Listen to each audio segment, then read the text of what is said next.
Gaming is truly a mishmash of every different form of media. From film, to music, to literature, to sound effects, video games take from each medium like a kid on Halloween grabbing one of each candy bar when it says only take one. The only true unique aspect of gaming is the control, the feeling of moving your playable character throughout a new world. When making Super Mario 64, Shigeru Miyamoto had his team perfect Mario's movement before anything else.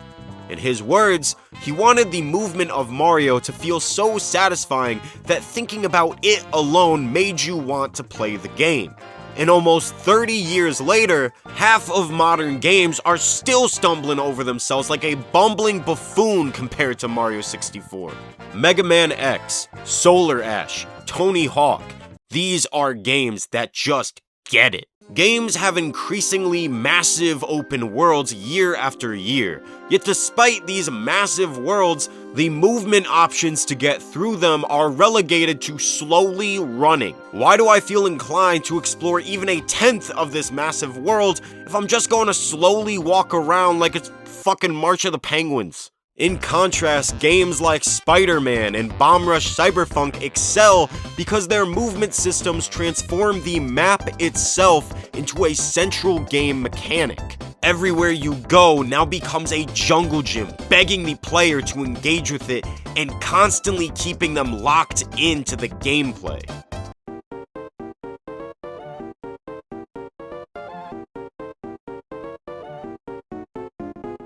Games without fun traversal systems create a very distinct separation between their gameplay beats. The fun parts, and in between the fun parts. Devil May Cry is in my top 5 favorite games of all time, but one minute you're doing this,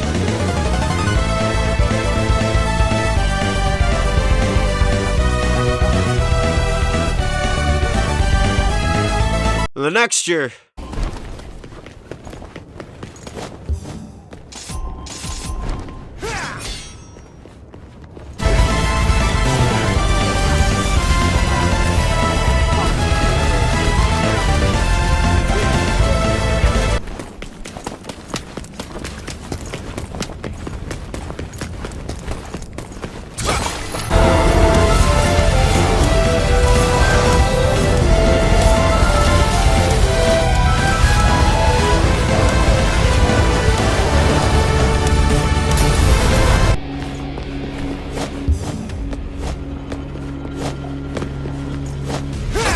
look, not all games need to be fixated on movement, but traversal should still be emphasized if in even a small way. Warframe is a third-person shooter grindfest, but you could do this cool slide into a twirl jump that builds momentum and never gets old. Cyberpunk is a first-person RPG similar to a Bethesda RPG, but allows the player to chain together a dash, double jump, and air dash, opening up a world of possibilities when on foot to jet across the streets or even dart along the rooftops of the vast and expansive Night City. Monster Hunter is a ruin-your-life genre game that will suck 18 million hours of your time.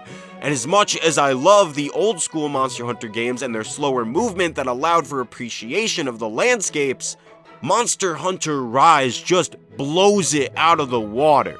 Running up walls, rideable mounts, a grappling hook bug that allows you to fly through the air like Spiderman. These games aren't inherently designed around a movement system the way that a platformer or Tony Hawk game is, but adding even a single movement tech can completely change how a game feels to control, completely eradicating the separation between exciting parts and mundane parts. I understand that not every game can integrate an engagement movement system, but man, if it's fun just to move a character through a world, I will play that game for the rest of my life.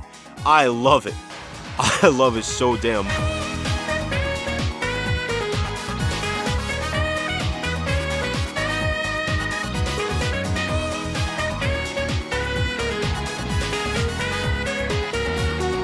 Make Sonic Adventure 3.